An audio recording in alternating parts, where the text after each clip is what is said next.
지난 한 주간도 하나님이 잘해 주셨습니다. 몇 가지만 함께 나누겠습니다.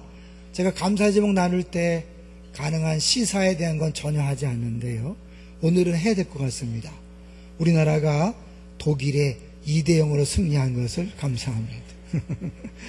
전 국민이 기뻐하는 것 같아서 감사하지 않을 수 없습니다.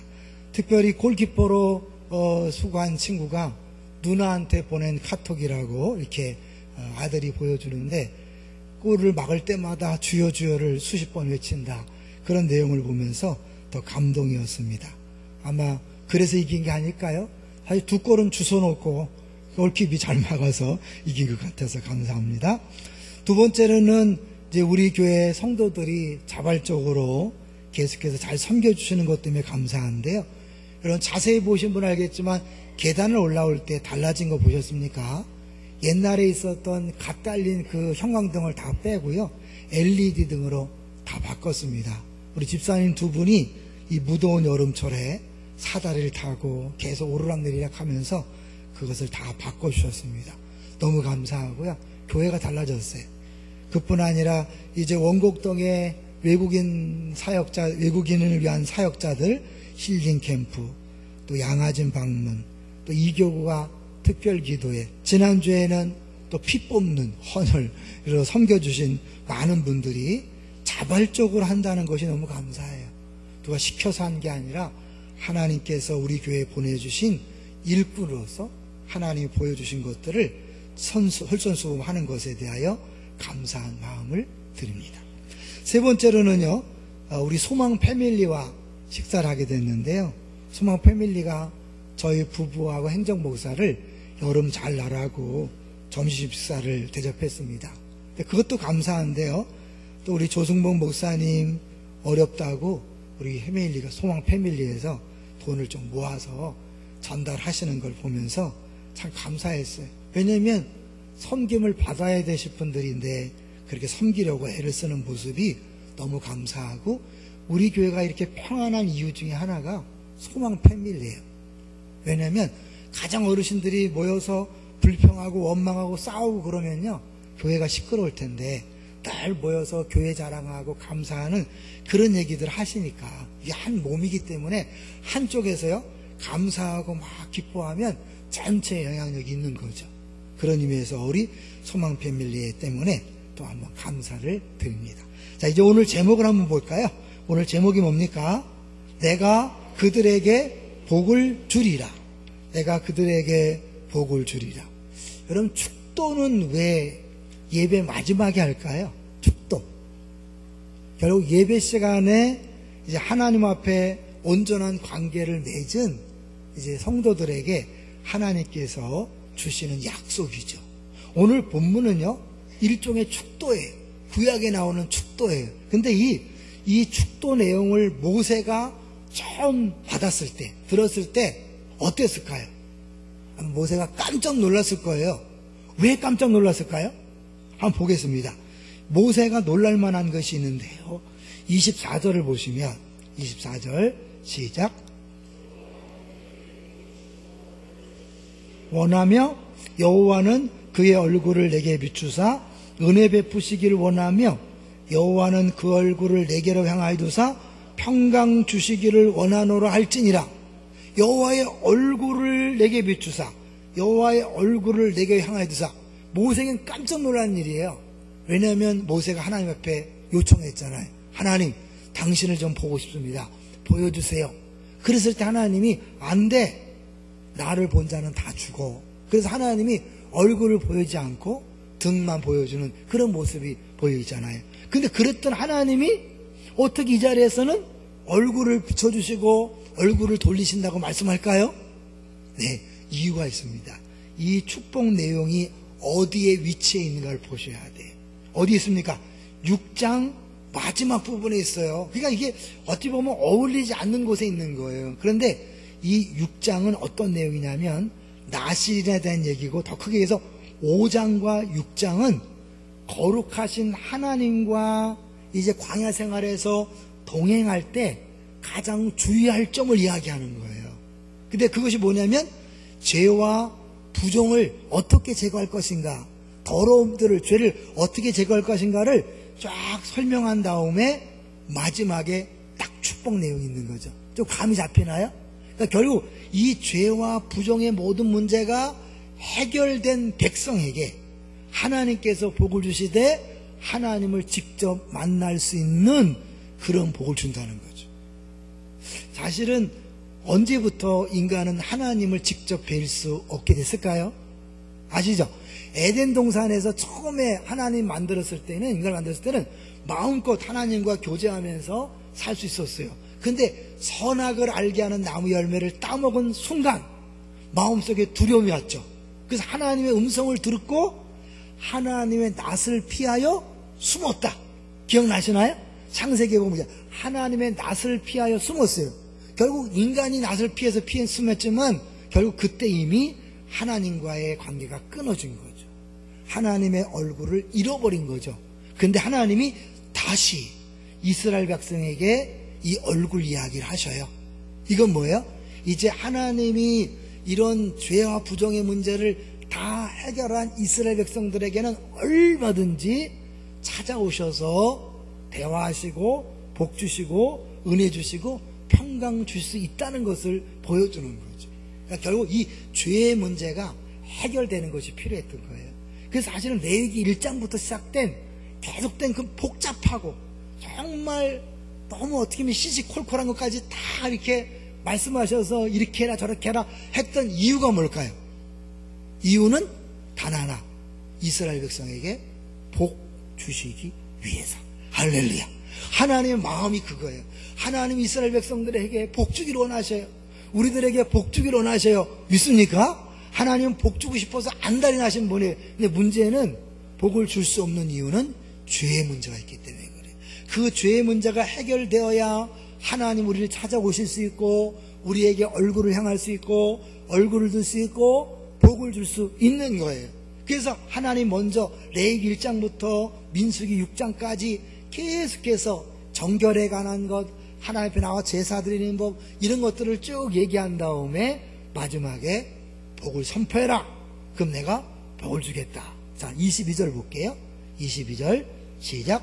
여호와께서 모세에게 말씀하여 이르시되, 23절 아론과 그의 아들들에게 말하여 이르기를 너희는 이스라엘 자손을 위하여 이렇게 축복하여 이르되. 그래서 쭉 연 다음에 마지막 27절 보세요. 23절하고 27절이 이렇게 양쪽에 이렇게 앞뒤로 괄호 같은 역할을 하죠. 27절 그들은 이같이 내 이름으로 이스라엘 자손에게 축복할지니 내가 그들에게 복을 주리라. 이스라엘 백성이 먼저 복을 요구한 게 아니에요. 복을 달라고 기도한 게 아니에요. 하나님이 먼저 이렇게 축복하면 내가 복을 주겠다라고 하는 거죠. 그러니까 복은 누가 주는 거예요? 하나님이 주는 거예요. 자, 그래서 오늘 계속 반복되는 말이 있죠. 뭐예요? 24절에 여호와는, 25절에 여호와는, 26절에 여호와는, 그리고 이제 20절에 내 이름으로 이스라엘 축복할지니 내가 그에게 복을 주겠다. 계속해서 이 복은 하나님께 온다는 것을 이야기하는 거예요. 인생을 살아가면서요, 내가 노력한다고 잘 사는 거 아니에요. 내가 애쓴다고 잘 사는 거 아니에요. 동의하시나요? 오래 사신 분들일수록 알 거예요. 내가 최선을 다했지만 노력했지만 내 마음대로 안 되는 게 너무나 많아요.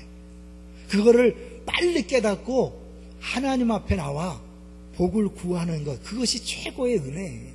빨리 내가 하는 게 아니라 주님이 주셔야 된다.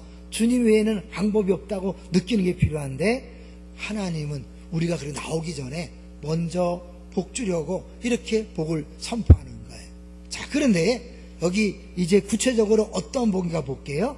여기 24절을 보시면 24절 시작. 여호와는 내게 복을 주시고 너를 지키시기를 원하며. 첫 번째 한 내용이 내게 복을 주시고 너를 지키시기 원한다 그랬는데요. 이 24절, 25절, 26절은 사실은 이게 굉장한 문학적인 기법이 들어있어요. 그러니까 점점 세지는 거예요. 좀 더 강도가 높아지는 거예요. 그러니까 다 같은 내용이라는 걸 알 수 있겠죠. 그래서 원문을 보면 24절은 단 3개의 단어로 되어 있어요. 히브리어 3개의 단어로 24절에 되어 있어요. 지킨다, 여호와, 복. 3단어예요. 25절은 5개예요, 5개.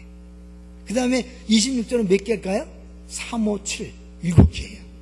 이게 놀랍게 이렇게 의도적으로 3개, 5개, 7개의 단어를 쓰면서 이게 별개의 내용이 아니라 하나님께서 점점 더 구체적으로 분명하게 복에 대해서 말씀하고 있다는 것을 보여주는 거예요. 그래서 1절, 24절은 전체적인 내용을 얘기하는 건데 다시 볼게요. 복을 주시고 너를 지키시길 원한다. 복이란 뭐냐? 하나님이 지켜주시는 것이다. 근데 이 지킨다는 걸 단순히 뭐 보초를 서서 지키고 또 성을 지키고 자녀를 지키고 이 정도가 아니에요. 이 지킨다는 단어를 구약에서 쭉 살펴보면 이 지킨다는 단어는 하나님에게 잘 안 써요. 사람에게 잘 쓰는 거예요. 사람이 뭐 지키는 거. 근데 대표적인 게 계명을 지키고 하나님 말씀을 지키고 언약을 지키고 이런 얘기를 쭉 해요. 그러니까 인간 편에서 지켜야 될 것을 이야기할 때 이 단어를 쓰는데 여기에서는 하나님에게 그 단어를 쓰는 거예요. 그러면 인간들이 이스라엘 백성이 계명을 지키는 이유는 뭐예요? 하나님과 언약을 맺었기 때문에 계명을 지키는 거죠. 대표적인 계명이 뭐예요? 나 외에 다른 신을 섬기지 말라. 자, 언약이 뭐예요? 맨날 얘기했어요. 언약이 뭐죠? 하나님과 인간 사이에 맺은 한마디로 계약이에요. 근데 절대로 변경될 수 없는 계약인데 인간 편에서 해야 될 일이 있고 하나님 편에서 해야 될 일이 있어요. 자, 인간 편에서 해야 될 일은 뭐예요? 하나님만 섬기는 거예요. 우상을 섬기지 않고 하나님을 섬기기. 십계명이 대표적이죠. 나 외에 다른 신을 섬기지 말라. 둘째, 우상을 만들지 말라. 그죠? 이 십계명을 중심한 모든 계명이 다 뭐예요? 하나님만 섬기겠다는 인간 편에서 약속이에요. 그럼 하나님 편에서 약속은 뭐죠? 내가 너의 하나님이 되겠다. 하나님 된다는 게 뭐예요? 내가 너의 보호자, 내가 너의 구원자, 내가 너의 공급자, 내가 너의 치료자, 너의 모든 것들을 책임지겠다. 할렐루야. 그게 언약의 약속이에요. 그래서 이스라엘 백성이 그 약속의 계명을 양약을 지키면 하나님도 어떻게 해요? 끝까지 하나님으로서 역할을 다하는 거죠. 근데 문제는 이스라엘 백성이 언약을 지켰어요, 안 지켰어요? 언약을 깨트렸잖아요. 계속 우상 숭배를 했잖아요. 선지자들을 보내서 우상 숭배하지 마라, 돌아오라. 계속 성경은 그 얘기를 했어요. 근데 안 돌아왔어요. 결국 언약을 깨트렸으니까 그들을 어떻게 해요? 그들을 죽여야 돼요. 왜? 이 동물을 쪼개놓고 아브라함과 언약을 맺을 때 횃불이 지나갔잖아요. 뭘 의미한다고 그랬어요? 만약 언약을 깨트리면 이 동물처럼 쪼개진다, 동물처럼 죽는다, 그런 거잖아요. 그러니까 결국 언약을 깨트린 이스라엘 백성이 죽어야 되는데 문제는 하나님이 그들을 죽여버리면 하나님 쪽에서 한 약속을 지킬 수 있어요, 없어요? 내가 영원히 너의 하나님이 영원히거든, 영원히. 근데 이들을 죽여버리면 영원히 그런 약속이 돼야 안 돼요? 안 되죠. 그러니까 하나님이 자기 약속을 지키기 위해서 이스라엘 백성을 살려놔야 돼요. 근데 그냥 살릴 수 없잖아요. 죄의 문제를 반드시 해결해야 돼요. 어떻게 해결하셨죠? 어떻게? 예수 그리스도를 보내서 인간이 죄를 지은 그 죄에 대한 벌, 죄에 대한 저주를 예수님에게 다 쏟아 부으심으로 그 죄의 문제를 해결하고 이 5장 6장에 이 정결 문제가 왜 나오고 복이 나오냐, 그걸 보여주는 거예요. 그 죄의 문제를 해결한 다음에 뭐예요? 저주 문제는 싹 해결하고 축복만 우리에게 주시는 것, 그것이 하나님의 사랑이고 그러잖아요. 그걸 미리 보여주는 거예요. 사실 구약의 모든 제사제도나 정결의식은 누구를 바라보는 거예요? 예수님을 바라보는 거잖아요. 그래서 예수님의 십자가를 바라보면서 바라보는 믿음으로 깨끗함 받고 바라보는 믿음으로 구원받는 거예요. 이해되시죠? 그러니까 결국 이 모든 레위기, 민수기 내용들은 결국 십자가를 향하고 있는 거예요. 이게 복음이잖아요. 그러니까 결국 예수님께서 우리가 당해야 될 모든 저주를 다 책임지심으로 알미암아 우리에게는 축복만 남은 줄로 믿습니다. 어마어마한 거예요. 하나님께서 내게 복을 주시고 너를 지키시기 원한다 그럴 때 그 지킴의 가장 뿌리는 언약을 지키는 거예요. 내가 너의 하나님으로서 영원히 너와 함께 할 것이고 너를 보호하실 것이고 너를 지켜줄 것이다. 그 언약을 지키기 위하여 하나님은 자기의 아들을 죽이는 일까지 한 거예요. 오늘 이 외웠던 말씀이 뭐예요?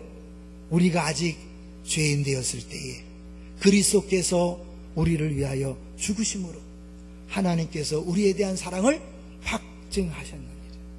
결국 복과 반대말이 뭐죠? 저주잖아요. 예수님이 모든 저주를 다 짊어지셨기 때문에, 책임졌기 때문에 우리에겐 복만 남은 거죠. 여러분, 이것을요 그림으로 보여주는 게 야곱과 리브가예요. 이사는 아들 둘을 낳는데 쌍둥이였죠. 그런데 태 속에서부터 하나님은 야곱이 나중에 태어났지만 장자라고 분명히 말씀했어요. 근데 이삭이 그 하나님 말씀을 기억하지 못하고 에서를 장자로 삼고 장자의 축복을 주려고 별미를 갖고 오라 그랬죠. 야곱이 리브가 엄마와 짜죠. 이제 가짜 옷을 입고 가려고 그러는데 야곱이 걱정이 되는 거예요. 만약에 아버지한테 들통나면 나는 축복은커녕 저주가 돌아올 것입니다. 그럴 때 엄마 리브가 뭐라 그랬어요? 그 저주는 내가 받을 테니 걱정하지 마라. 저주는 내가 받을 테니 너는 복만 받아라. 예수님에게 한다면 사실 리브가는 말만 했지 실제로 저주 받은 게 아니죠. 그런데 예수님은 그 저주를 직접 본인이 다 받으시고 야곱이 복을 받은 것처럼 우리에게 복을 다 주시는 줄로 믿습니다. 그러니까 우리는 당연히 예수님 때문에 이 축복의 대상자가 된 거예요. 자, 그러면 구체적으로 그 지켜주셔서 오는 복이 뭐냐? 25절을 볼게요. 자, 25절 시작. 여호와는 그의 얼굴을 내게 비추사 은혜 베푸시기를 원하며. 여러분, 우리가 보통 얼굴을 외면한다. 그건 뭐예요? 나 너 이제 몰라. 난 너와 상관하지 않겠어. 넌 내 자식 아니야. 얼굴 외면하잖아요. 사실 얼굴빛을 피했죠. 아담과. 그러니까 결국 인간 수면에 스스로 피했지만 그건 죄 때문에 결국 하나님 얼굴을 잃어버린 거예요. 근데 하나님이 오셔서 얼굴을 비친다. 얼굴을 향한다는 거죠. 뭐예요? 사랑한다는 거예요. 기뻐한다는 거예요. 하나님께서 축복하시는 장면이 나오는데 천지를 창조한 다음에 어떻게 하세요? 보시기에 좋았더라 그러면서 복을 주셔요. 이미 완벽하게 만들어 놓으셨는데 무슨 복이 필요할까요? 거기는 어떤가 뭘 주는 것보다는 더 큰 이유가 뭐냐면 그걸 기뻐하시는 거예요. 그걸 즐기시는 거예요. 보시기에 좋았더라 즐기시는 거예요. 하나님께서 우리에게 얼굴을 비친다는 건 뭐냐면 우리를 사랑한다는 걸 보여주는 거예요. 우리의 편이라는 걸 보여주는 거예요. 그래서 어떻게? 하나님께서 이제 뭐예요? 저주가 아니라 복을 주시되 우리가 자격이 없지만 일방적으로 주시는 건 은혜잖아요. 그 은혜의 대표적인 그런 모습이 뭐예요? 대표적인 모델 예수님이죠. 율법은 모세를 통해 왔지만 예수를 통해 은혜와 진리가 왔다. 기억나세요? 결국 예수님이 은혜의 상징이고 은혜의 총체고 은혜의 본체인 거예요. 그러니까 결국 은혜를 준다. 그 말은 뭐냐면 결국 궁극적으로 예수를 보내는 건데 그건 뭐예요? 우리의 죄용삼이고 우리의 사랑이죠. 그래서 예수님한테 하나님이 세례 줄 때 어떻게 했어요? 이는 내 사랑하는 아들이요 내 기뻐하는 자라. 그것을 하나님께 우리한테 계속 해주시는 걸 얘기하는 거예요. 우리 볼 때 내가 널 사랑해. 내가 널 기뻐해. 내가 널 자랑스럽게 여겨. 이게요 우리 인간들에게 가장 필요하다는 거 아세요? 사람은 끊임없이요 다른 사람에게 신경을 써요. 왜 신경을 쓰죠? 다른 사람의 평가에 따라서 내 존재 가치가 올라갔다 내렸다 하거든요. 그래서 내가 스스로 난 괜찮은 사람이야 그럼 되지 않을까? 절대 안 돼요. 인간은 공동체적으로 만들어졌기 때문에 누군가 외부에서 칭찬하고 인정하는 소리가 와야만 안심이 되고 만족하는 존재예요. 그런데 사람에게 그것을 받으려고 할 때는 굉장히 어려운 거예요. 자기도 피곤하고 다른 사람도 어려운 거예요. 피곤한 거예요. 확실한 외부에서 오는 인정과 칭찬이 뭘까요? 하나님의 인정과 칭찬이에요. 이는 내 사랑하는 아들이여 내 기뻐하는 자라는 그 하나님의 인정과 칭찬이 내게 딱 마음에 와닿는 순간 나는 이제 뭐예요? 자신감이 생기는 거예요. 안정감이 생기는 거예요. 비교의식에서 벗어나는 거예요. 내가 든든할 수 있는 거예요. 근데 이게 안 되는 사람은 끊임없이 남들이 뭐라고 말하나, 뭐라고 평가하나, 계속해서 신경 쓰다 보니까 어떻게 해요? 남 한마디 말에 밤새도록 잠 못 자는 거예요. 하나님 말씀을 묵상하는 게 아니라 그 사람의 말을 밤새도록 묵상하는, 잠 못 자고. 왜? 사람의 말에 왔다 갔다 할 수밖에 없는 연약한 정체성이잖아요. 근데 하나님이 날 사랑한다, 날 기뻐한다, 그것이 딱 마음에 와닿는 순간 이제 흔들리지 않는 거예요. 남들이 뭐라 그러면 그 사람이 몰라서 그럴 수 있지. 또 심지어 그 사람이 만약에 날 지적한다 그러면 어떻게 해요? 그래, 내가 틀린 면이 있으면 고치면 되지. 그게 걱정할 게 아니에요. 왜? 내가 완벽한 사람이 아니잖아요. 내가 완벽하지 않지만 하나님이 사랑한다고 기뻐한다니까 누가 지적질해도 그것 때문에 와, 난 살면 안 난다, 이러고 어떻게 사냐, 그러지 않아요. 뭐 좀 한다고 나 순장 그만둘래요, 나 교사 그만둘래요, 나 봉사 안 해요. 이게 뭐예요? 그 다른 사람 말에 흔들릴 정도의 연약한 정체성이 하나님이 날 사랑하는 기뻐한다가 딱 잡히는 순간 누가 무슨 말해도 요동하지 않는 거예요. 엄밀히 말하면 그 얘기를 하는 거예요. 왜?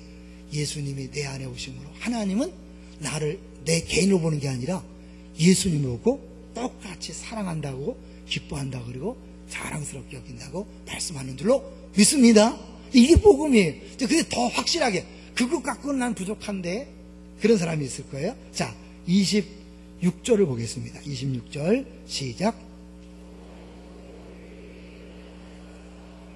주시기를 원하노라 할지니라 하라.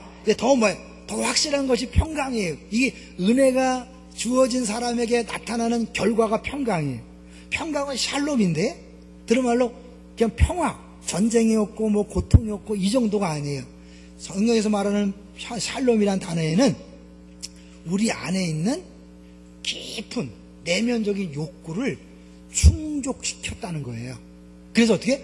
만족함을 얘기하는 거예요. 더 분명히 얘기하면 하나님의 뜻이 우리 가운데 이루어짐으로 나타나는 부족함이 없는 상태. 이 말이 뭘까요? 여러분, 이 시편 23편 1절 늘 얘기하죠. 뭐예요? 여호와는 나의 목자시니 내가 부족함이 없으려다. 이 한글로는 잘 이해가 안 되는데요, 영어 성경에 보면 부족함이 없다는 것을 I have no need, 자주 말씀드렸어요. need는 뭐예요? 요구사항이죠. 내 마음속에서 요구사항이 다 사라진 거예요. 더 이상 아무것도 필요하지 않아요. 왜? 만족스러우니까. 그래서 솔직히 우리가 인상 쓰고 화내고 다투고 싸우고 그런 이유가 뭐예요? 내 안에 채워지지 않는 것에 대한 표출이잖아요. 내가 만족한 사람이면 싸울 필요 없어요. 인상 쓸 필요 없어요. 동의하시나요? 내가 만족한데 뭐가 문제가 돼요? 저는 이거는요, 사람들이요, 은혜 받았을 때, 그 은혜 받았을 때 나타나는 현상이에요. 수양에 가든지 내적 치유 가든지 생수에 가든지 부흥에 가든지 아이들 여름 성경학교 하든지 정말 하나님의 은혜를 딱 경험하는 순간 그 다음에 어떻게? 와, 이제 아무것도 부럽지 않고 아무것도 신경 쓰이지 않아. 그래서 대표적인 그거잖아요. 그전에는 막 애들이 떠들면 야 조용히 해, 시끄러워, 작은 일에도 승질내던 사람이 은혜 받고는 어떻게 해? 얘야 조용히 해라, 괜찮아 괜찮아. 왜요? 내가 만족하니까 그게 거슬리지 않는 거예요. 여러분, 교회 와서 신경 쓰는 게 많은 사람, 그 안이 부족이 많은 거예요. 비어있어요. 비어있으니까 다 시끄럽고 힘든 거예요. 내가 만족한 사람이 싸우지 않아요. 내가 만족한 사람 신경질 안 내요. 동의하시나요? 근데 이것은 내가 만족해야지 감사해야지 그게 아니에요. 정말 은혜가 임하면 그 안에서 이 평강이 우리에게 주어지는 거예요. 믿습니까? 내가 억지로 얻는 게 아니에요. 하나님이 주신, 계속 여호와께서 그런데요, 이것은 뭐 조건이 충족돼서 되는 게 아니에요. 자, 양을 따라다니는 목자가 시편 13편에 여호와는 나의 목자시 내가 부족함이 없다 그랬을 때 그 양에게 풀이 창고에 쌓일 일처럼 잔뜩 쌓여있기 때문에 그런 고백했나요? 물이 수통에 잔뜩 있기 때문에 부족함이 없다 그랬나요? 맹수가 하나도 없어서 그랬나요? 아니에요. 지금 풀이 없어요. 물이 없어요. 맹수는 있어요. 그런데도 부족함이 없다고 하는 이유는 뭘까요? 목자가, 여호와는 나의 목자지, 목자가 나의 목자로서 나를 지금 지키고 있고 돌보고 있다는 것을 확신하기 때문에 필요하면 물가로 갈 것이요, 필요하면 잔디밭으로 갈 것이요, 풀밭으로 갈 것이요, 필요하면 막대기로 맹수를 물칠 것이다. 그거잖아요. 자, 그것이 바로요 26절에 얼굴을 내게로 향하여 드세요. 얼굴을 내게 비춘다는 것과 얼굴을 내게 향하여 든다는 건 비슷하지만 이 얼굴을 내게 향하여 든다는 것은 더 분명하고 구체적이고 확실한 거예요. 한번 우리끼리 한번 생각해 본다면요, 어떤 사람이 잘못했다고 이제 왔어요. 그때 눈 안 맞추고 왔어? 나가봐. 뭐예요? 너 끝났다는 거죠. 근데 왔을 때 왔어? 어려운 거 없어. 뭘 도와줄까? 우리가 굳이 표현한다면 얼굴을 든 거죠. 사실 얼굴을 든다는 표현은 성경 여기 한 번밖에 안 나왔어요. 나는 유추하기 어렵지만 얼굴을 비춘다는 것과 얼굴을 향해 든다는 것이 같은 의미지만 더 강조한다면 이거는 얼굴을 비춰서 모든 사람에게 보여주시는 은혜, 자비라면 이 얼굴을 향해 드는 건 개인적으로 구체적으로 우리에게 관심을 갖고 내 필요를 채워주시는 그런 부분은, 그런 사랑을 느끼는 거예요. 여러분, 뭐가 있어서가 아니에요. 돈이 있어서가 아니에요. 건강해서가 아니에요. 또 뭐가 잘 돼서가 아니에요. 여호와는 나의 목자시니 그분이 나를 돌보시고 사랑하시고 나와 함께 한다는 사실이 분명하게 느껴질 때 마음속에 지금 비록 없어도, 가진 게 없어도, 지금 상황이 어려워도 흔들리지 않는 거예요. 마음이 더 편안한 거예요. 그런 때가 있었습니까? 여러분, 다 갖춰줘야 평안하다는 사람은 평생 단 한 번도 못 느낄 거예요. 다 갖춰줘서 평안한 게 아니에요. 아무것도 없지만 환경과 조건에 상관없이 하나님이 날 지키신다. 그 뭐예요? 언약의 하나님으로서 나의 하나님으로 늘 계시고 나를 돌보시고 함께 하신다는 사실을 확실히 믿어질 때 되는 거예요. 이게 잘 안 되죠. 그래서 여러분이 사실은 이걸 구체적으로 경험하는 방법을 아셔야 돼요. 사실은요, 이거는 예수님 때문에 주어지는 거니까 우리가 잘하든 못하든 이미 다 우리에게 주어진 것인 줄로 믿습니다. 이미 은혜와 평강이 주어졌어요. 근데 어떤 사람은 느끼고 어떤 사람은 못 느껴요. 차이가 뭘까요? 은혜라는 것은 한마디로 하나님이 하시는 거예요. 그래서 늘 얘기해요. 그레이스, G 더하기 레이스로 이렇게 유머스럽게 풀었다 그러잖아요. 하나님이 일하시는 게 은혜예요. 그러니까 하나님이 하셨습니다, 주님이 하셨습니다, 이런 고백하는 건 은혜를 경험한 사람이에요. 근데 그 은혜는 언제 나타납니까? 내가 하지 않고 주 앞에 내려놓을 때, 주 앞에 맡길 때, 자기를 부인하고 십자가를 질 때 하나님 일하시는 거예요. 반대로 내가 계속 일하고 내가 아이들을 붙잡고 내가 사업장을 붙잡고 내 건강 때문에 내가 쩔쩔매고 내가 하는 순간 은혜는 경험이 안 되는 거예요. 은혜는 지금 쏟아지고 있는데, 은혜는 부어지고 내 옆에 와 있는데 내가 하는 순간 은혜가 경험되어지지 않아요. 이해되시나요? 맡기셔야 돼요. 그 조혜련 씨가 남녀 호랑개교를 믿다가 예수 믿는 사람 된 거 아시죠? 이게 새롭게 하소서에 간증이 나왔는데 잠깐 보니까요, 이 딸 때문에 너무 힘든 거예요. 왜? 딸이 자퇴를 했는데 뭐 홈스킬링 뭐 검정고시도 안 보고 그냥 몇 달 동안을 핸드폰 게임하면서 그렇게 하더래요. 그래서 너무 힘들어서 하나님 앞에 기도했대요. 하나님, 우리 딸을 맡아주세요.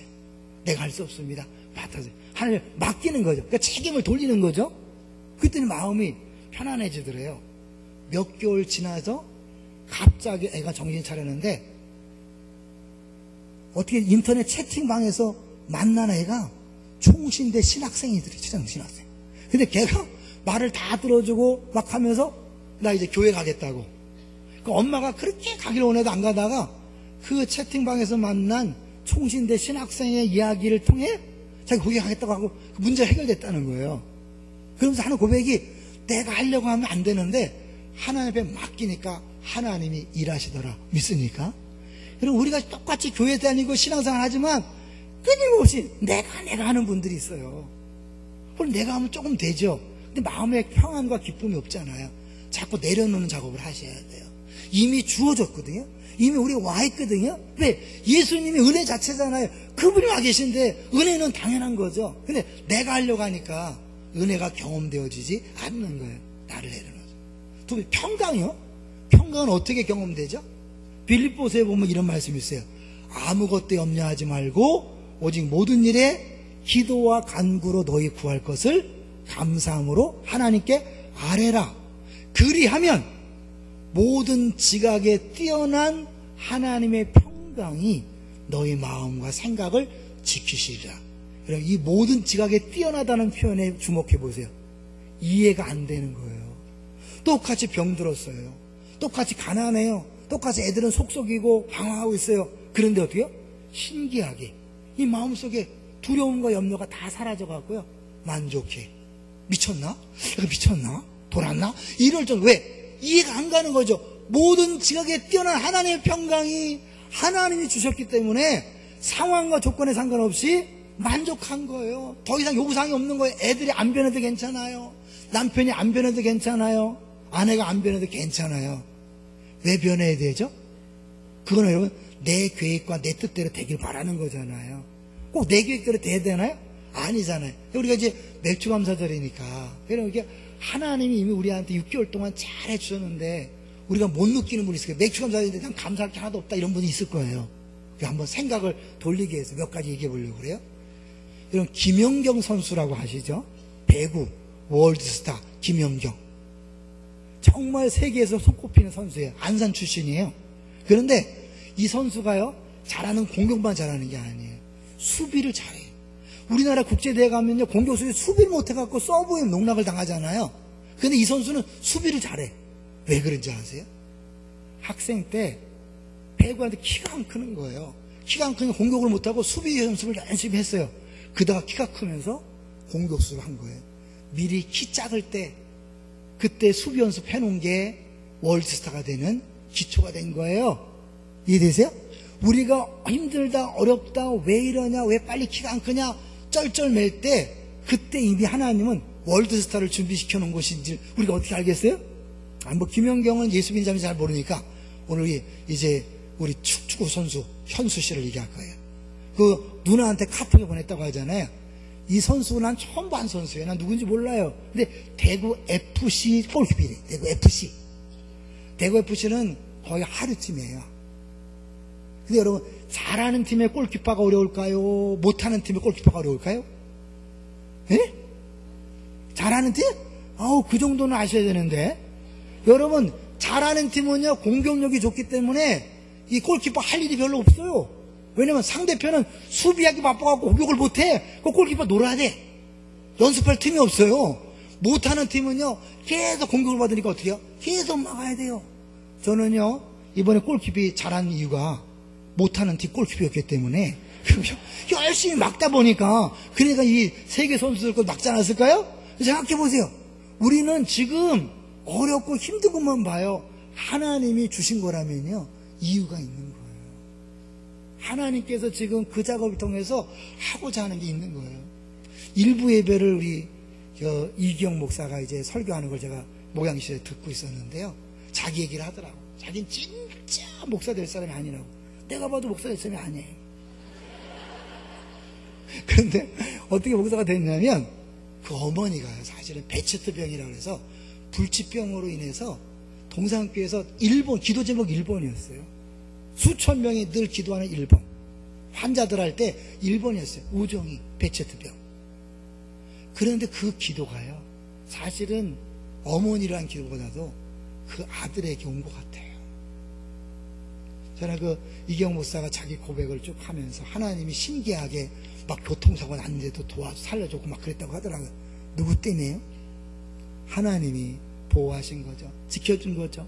결국 그 어머니가 힘들고 어렵게 하셨지만 그걸 통하여 좋은 교회가 기도하게 하시고 그것이 또 만들어가는 거예요. 이번에 우리 집사님 신방을 갔는데요. 저는 사실은 이제 잘 감각이 없었는데 우리 아내가 갑자기 지하에 가서 뭘 이렇게 음식 같은 걸 사왔어요. 알고 봤더니 우리 아내 둘째 언니, 우리 딸이 5이거든요. 우리 친정에 우리 아내죠. 근데 둘째 언니가 그 집사님하고 거의 똑같은 병으로 항암 치료하고 골수 이식을 받았어요. 너무너무 힘들어 하더래요. 그러다가 거기 그 음료수 비슷한 이게 그 음식 같은 걸 먹고 힘이 났다는 걸 봤기 때문에 그걸 사다 준 거예요. 굉장히 좋아하더라. 그리고 언니가 힘이 났다 그러니까 굉장히 반색을 하고 좋아하더라. 여러분, 우리에게 당하는 고난은요, 때로는 다른 사람을 위로하고 다른 사람을 치유하고 다른 사람을 세우기 위해서 주시는 도구예요. 왜 나에게 이런 아픔을, 이런 고통을, 그런 아픔과 고통이 없었던 사람은요, 다른 사람을 위로하기 어려워요. 이해하기 어려워요. 하나님은 모든 사람을 사랑하고 위로하고 격려하고 세워주길 원하시는데 누군가를 동원해서 그 일을 할 거거든요. 그런데 그것을 할 수 있는 사람은 그런 비슷한 경험을 한 사람만이 할 수 있어요. 동의하시나요? 내가는 원하지 않지만 하나님이 그런 계획 속에서 때론 여러분이 원치 않는 고난과 아픔을 주지만 그건 하나님이 실수하는 게 아니에요. 하나님의 심판이 아니에요. 하나님의 저주가 아니에요. 하나님의 축복이, 우리가 알지 못하는 큰 계획을 위해서 하나님께서 여러분에게 주시는 거예요. 그거를 깨닫고 인식하는 순간 우리는 어떻게 해요? 그걸 누릴 수 있는 거예요.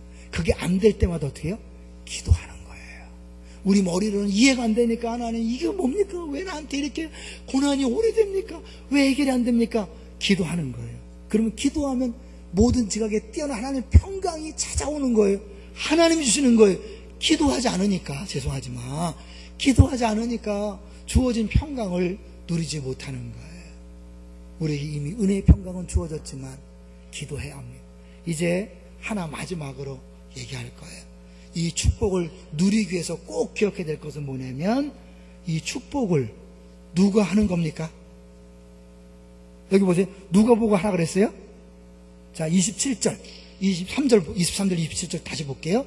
하나님이 모세한테 말씀하는데 아론과 그 아들들에게 이런 축복을 하는 거예요. 자, 23절 시작. 아론과 그의 아들들에게 말하여 이르기를 너희는 이스라엘 자손을 위하여 이렇게 축복하여 이르되, 24절 25절 축복하면 27절 그들은 이같이 내 이름으로 이스라엘 자손에게 축복할지니 누가? 내가 그들에게 복을 주리라. 그냥 주시면 되지. 그냥 주면 되지. 왜 그렇게 하세요? 하나님은 우리를 공동체로 만들었기 때문에요. 그냥 하지 않아요. 우리 축복의 통로로 다 쓰시는 거예요. 그래서 우리를 축복할 때 다른 사람의 축복을 통해 주어지도록 하나님 일하시는 거예요. 제사장들의 축복을 통해 축복이 오는 거예요. 부모의 축복을 통해 자녀에게 올라가는 거예요. 믿습니까? 그런 의미에서 여러분, 담임 목사가 다른 사람은 아니에요. 한 교회의 공동체 리더를 세웠기 때문에 담임 목사의 축복을 통해 복이 교회에 흘러가는 거예요. 그럼 담임 목사뿐만일까요? 우리 모든 사람들을 통하여 축복이 흘러가게 되어 있습니다. 믿습니까? 왜요? 베드로서에 보면 너희들은 거룩한 나라요 왕같은 제사장이라고 그랬잖아요. 만인 제사장이잖아요. 우린 다 하나님 앞에 제사장이 된 줄로 믿습니다. 그러면 우리들이 축복하는 내용을 통하여 우리 자녀에게 축복이 흘러갈 수 있고 안 흘러갈 수 있는 거예요. 우리 성도들에게 교회로 안산의 민족에 축복이 흘러갈 수 있고 안 흘러갈 수 있는 거예요. 하나님이 우리에게 맡기신 거예요. 놀라운 것은요, 요 22절 앞에가 뭐죠? 나시린에 대한 거예요. 갑자기 나시린이 왜 나왔을까요? 나시린은 레위 지파가 아니에요. 제사장 지파가 아니에요. 일반 다른 지파에서 특별히 구별된 나시린이란 말이에요. 근데 이들에게 주어지는 정결 규례는 대제사장이 지켜야 될 것과 맞먹어요. 뭔지 아세요? 이 나시린은 그만큼 하나님 앞에 특별한 사람들이라는 거예요. 그래서 이건 결국 뭐냐면 특별한 지파가 아니라 모든 지파 가운데 오기 때문에 신약시대의 만인 제제사장을 염두에 두고 미리 말씀하신 것이다. 이 나시린이 특별한 제사장 지파가 아닌 레위 지파, 일반 지파에서 나온 사람들을 다 얘기한 다음에 22절부터 축복에 대한 내용이 나왔다는 것은 결국 신약시대에 모든 예수 믿는 사람을 축복의 통로로 쓰셔서 제사장으로 쓰셔서 그 축복이 흘러가도록 하겠다는 하나님의 계획이죠. 여러분, 말 함부로 하지 마세요. 애들이 말 안 듣는다고 저 연병할 놈, 망할 놈, 나가서 대져라 이런 말 하면 안 돼요. 왜요? 그 말대로 이루어집니다. 우리 언어를 주님이 듣고 계시는 거예요. 나라를 위해서 너무 욕하지 마세요. 마음에 안 든다고 너무 욕하면 욕한 대로 되잖아요. 기도하세요. 여러분, 교회에서 마음에 안 든다고 함부로 악담하지 마세요. 축복하세요. 선한 말을 하세요. 더 무서운 건 뭔지 아세요? 너를 축복하는 자에게 내가 축복하고 너를 저주하는 자에게 내가 저주한다고 하나님 말씀하셨어요. 우리끼리 악담하고 함부로 말하고 뒤에서 욕하잖아요? 어디로 올까요? 자기에게 다 돌아오게 돼 있어요. 그래서요, 늘 감사하고 축복하고 긍정적인 언어를 쓰는 사람은요, 세상이 아니라 하나님 앞에서 잘 되는 걸 볼 수 있어요. 근데 어떤 사람은 입만 열면 불평해요. 왜 이렇게 비판적인지 몰라. 잘 되는가요? 아니에요. 이미 예수님 때문에 주어졌는데, 은혜와 평강이 모든 복이 주어졌는데 자기 입을 통해 다 자기도 다 복을 차버리고 이웃의 복을 차버리는 사람이 있어요. 아니에요. 서로 축복합시다. 서로 감사하고 서로 덕담하고 서로 좋은 말을 해줌으로 말미암아 하나님께서 그대로 이루어질 줄로 믿습니다. 이게 하나님 나라의 원리예요. 축복의 원리. 이걸 잊어버리니까 사람들 어때? 아, 나 혼자 신앙생활 잘하면 되죠. 아니에요. 죄송하지만 그래서 패밀리 좀 나오셔야 돼요. 교회 공동체에 속하셔야 돼요. 나 혼자 성경을 수백 번 읽는 거 중요해요. 그러나 그걸로 복이 임하지 않습니다. 성경을 한 구절만 읽더라도 서로 축복하는 나눔과 선포와 교제가 필요해요. 왜? 하나님 그걸 통하여 축복을 흘려보내시니까요. 이해되시나요? 그래서 여러분 서로 축복하세요. 좋은 말을 자녀들한테도 계속해서 마음에 안 들어도 축복하세요. 교회도 성도들을 계속 축복하세요. 마음에 들지 않은 사람들도 계속 축복하세요. 하나님 나라의 축복의 원리가 그걸 통하여 이루어지는 줄로 분명히 믿습니다.